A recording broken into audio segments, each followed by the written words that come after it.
जमशेदपुर में युवाओं को आत्मनिर्भर बनाने की दिशा में अहम पहल की गई है।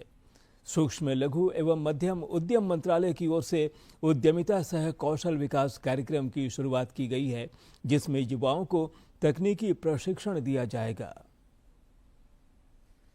के साक्षी स्थित ई डिजिटल इंडिया संस्थान में एमएसएमई विकास कार्यालय रांची की ओर से उद्यमिता सह कौशल विकास कार्यक्रम यानी ईएसडीपी का शुभारंभ किया गया।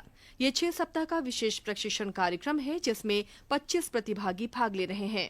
ई डिजिटल इंडिया के निदेशक रामकृष्ण ठाकुर ने कहा कि इस कार्यक्रम में कंप्यूटर हार्डवेयर, नेटवर्किंग और साइबर सिक्योरिटी जैसी आधुनिक तकनीक विषयों पर प्रशिक्षण दिया जाएगा, ताकि युवा स्वरोजगार और स्टार्टअप के लिए तैयार हो सकें। एमएसएमई विकास कार्यालय रांची के सहायक निदेशक सुरेंद्र शर्मा और शंकरलाल मीणा भी कार्यक्रम में मौजूद रहे। इस कार्यक्रम का आयोजन भारत सरकार एमएसएमई मंत्रालय द्वारा किया जा रहा है। इसका उद्देश्य ये है कि इस तरह के बच्चों को जो साइबर सिक्योरिटी या आईटी फील्ड में स्वरोजगार स्थापित करना चाहते हैं, उनको हम एक स्किल डेवलपमेंट करें और साथ ही साथ उनके अंतर्गत एक उद्यमिता विकास करें, एंटरप्रेन्योरशिप डेवलपमेंट करें, ताकि ट्रेनिंग कंप्लीट होने के बाद वो स्वरोजगार स्थापित करें। खुद की लाइवलीहुड तो इम्प्रूव करेंगे ही, साथ ही साथ अपने परिवार के लिए भी लाइवलीहुड का साधन बन सके। इस मौके पर बैंक ऑफ इंडिया के मैनेजर चंद्रकांत ने उद्यमियों के लिए उपलब्ध विभिन्न ऋण योजनाओं की जानकारी दी। वक्ताओं ने एमएसएमई की योजनाओं, स्वरोजगार के अवसरों और उद्यमिता के महत्व पर विस्तार से प्रकाश डाला। बच्चों को एंटरप्रेन्योर के रूप में तैयार करेंगे, एक अच्छी पहल है।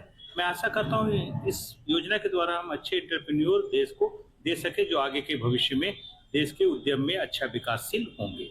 वक्ताओं ने कहा कि उद्यमिता ही विकसित भारत की कुंजी है और ऐसे कौशल विकास कार्यक्रम युवाओं को आत्मनिर्भर बनाने में महत्वपूर्ण भूमिका निभाते हैं। नोट ओनली, जैसे सर ने बताया कि इस प्रोग्राम के बाद में भी हम बहुत सारी सुविधाएं देते हैं, तो एमएसएमई मंत्रालय का मेन उद्देश्य ये है कि आप सब रोजगार की तरफ आगे बढ़े और साथ साथ में हम बिजनेस स्टार्ट होने से लेकर के उनके आगे तक हर स्टेप बाय स्टेप हर जगह पे हम उनके साथ में रहते हैं। तो ये हमारा कोशिश रहता है डिपार्टमेंट का कि आप अपना एंटरप्रेन्योरशिप डेवलप करें, साथ साथ में लोगों को स्वरोजगार की तरफ आगे बढ़ाएं। कार्यक्रम में शामिल प्रतिभागी भी काफी उत्साहित नजर आए और उन्होंने कहा कि इस तरह के प्रशिक्षण से उन्हें भविष्य में आगे बढ़ने का अवसर मिलेगा। मुझे ये कोर्स करके अपने बिजनेस में आगे बढ़ना है और मुझे गवर्नमेंट की तरफ से फ्री ऑफ कॉस्ट मिल रहा है कोर्स करने के लिए, इससे मुझे लोन भी मिलेगा। मैं एमएसएमई का कोर्स कर रहा हूँ, जिसका नाम है कंप्यूटर हार्डवेयर से रिलेटेड, और मैं आईसी का आगे बिजनेस करने वाला हूँ। यह प्रशिक्षण कार्यक्रम युवाओं को तकनीकी रूप से सक्षम बनाने के साथ साथ उन्हें स्वरोजगार की राह पर आगे बढ़ाने की एक सार्थक पहल है। जमशेदपुर से कुणाल की रिपोर्ट।